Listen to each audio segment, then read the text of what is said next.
Well, I'm sure many of you grew up watching the very famous but also very cheesy High School Musical. In fact, I'm sure many of you have been binge watching it recently on Disney Plus during lockdown. But in it, Troy Bolton's the star of the basketball team, finds himself with a radical change of allegiance. He now no longer just loves basketball, but he also finds himself having a passion for singing and a particular girl called Gabriella. And this radical change of allegiance leads to a lot of strain on different relationships, for example with his friends, with his teammates, and even with his own father. Because a radical change of allegiance does have massive implications and a massive impact on your relationships. And you know, there's no greater change of allegiance than when someone becomes a Christian. When someone becomes a Christian, the entire way in which they view themselves and the world around them radically changes. And the Bible tells us quite clearly that this change of allegiance, becoming a Christian, has massive implications on your relationships. And the time when this is most perhaps prominently felt is when someone becomes a Christian who is already married to someone else who is not a Christian. And so perhaps the question we ask is this: what should someone do who becomes a Christian who is already married? Should they stay with their non-believing spouse, or should they divorce from them? Well, the Apostle Paul seeks to answer that question in the next section of 1 Corinthians 7. Read with me from verse 12. To the rest I say, I, not the Lord, that if any brother has a wife who is an unbeliever and she consents to live with him, he should not divorce her. If any woman has a husband who is an unbeliever and he consents to live with her, she should not divorce him. You might be confused by the little quotations that are put in brackets, not just in this verse, but also in verse 10 of chapter 7. Where the Apostle Paul effectively says, this is me speaking, not the Lord. But what the Apostle Paul really is saying there, it's not a disclaimer that what I'm saying might not be true. It's not a disclaimer that God doesn't really give the authority for this word to be spoken. No, really what the Apostle Paul is saying here is, I'm about to share with you something which the Lord Jesus himself did not deal with in his earthly ministry. The Lord Jesus never spoke directly in his earthly ministry about when someone becomes a Christian who is already married. It's not that the Apostle Paul is saying that anything here is less than authoritative. No, Paul's saying this is true, but I'm just speaking and saying something which the Lord Jesus didn't directly deal with. And so in answer to our question, what does the Apostle Paul say?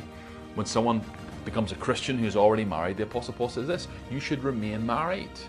As long as your partner is happy to remain married and consents to live with you, you should do so. You were called to live in peace. And what is the reason that they should continue in that marriage? Well, look at verse 14. For the unbelieving husband is made holy because of his wife, and the unbelieving wife is made holy because of her husband. Otherwise your children would be unclean, but as it is, they are holy.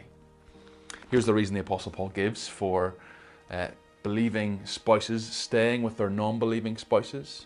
He says, your partner becomes holy through you, and your children become holy through you. Now, it's important to clarify what the Apostle Paul doesn't mean there. He doesn't mean that just by virtue of living with a Christian, you automatically become a Christian. It's not as if the non-believing spouse is automatically saved because their spouse is a Christian. That would be totally inconsistent with the rest of Paul's teaching in the New Testament. We know that salvation is a very individual experience. It's due to an individual repenting from their sin and putting their faith and trust in the Lord Jesus.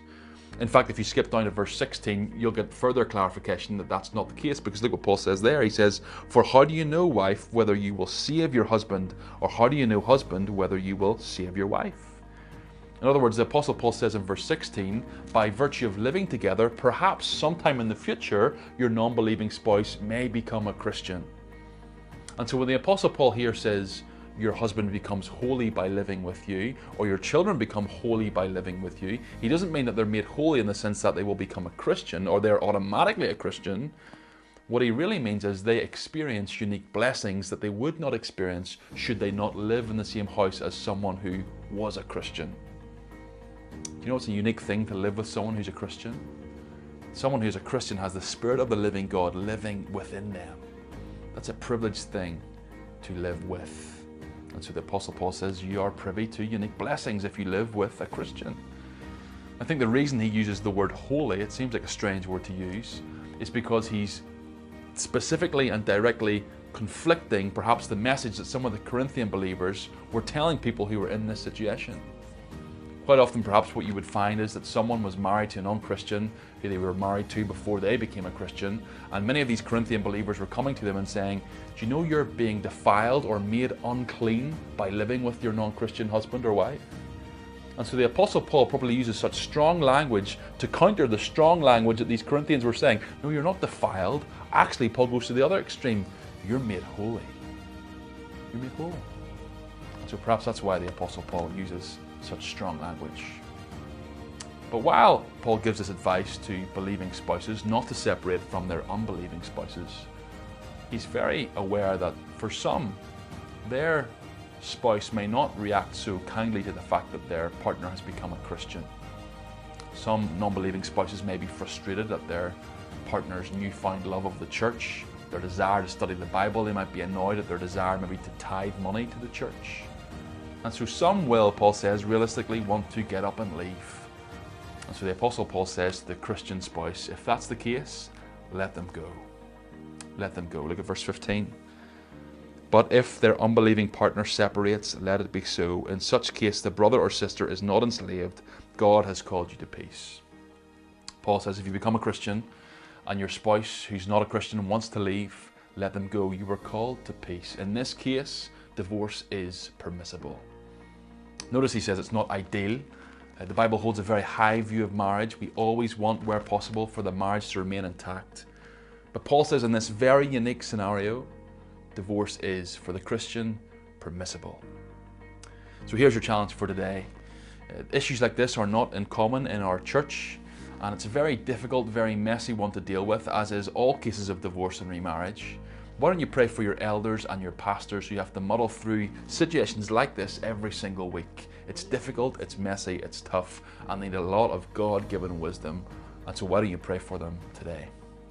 Hope you have a great day.